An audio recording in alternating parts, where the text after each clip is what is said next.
वो खत जो तुम्हारा था जलाने के लिए था, यादों का हर एक नक्श मिटाने के लिए। वो खत जो तुम्हारा था जलाने के लिए था, यादों का हर एक नक्श मिटाने के लिए था। और एक मसला ये है कि ये काम था ऐसा जो भुलाने के लिए था। क्या कहने ये काम था ऐसा जो भुलाने के लिए था, क्या कहने एहसान कहाँ करके जताने के लिए था।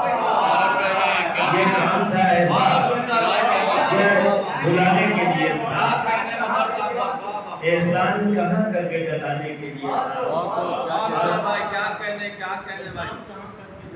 और एक बदला ये है कि वो रिश्ता कहाँ दिल से लगाने के लिए था। वो रिश्ता कहाँ दिल से लगाने के लिए था। वो रिश्ता फकत मिलने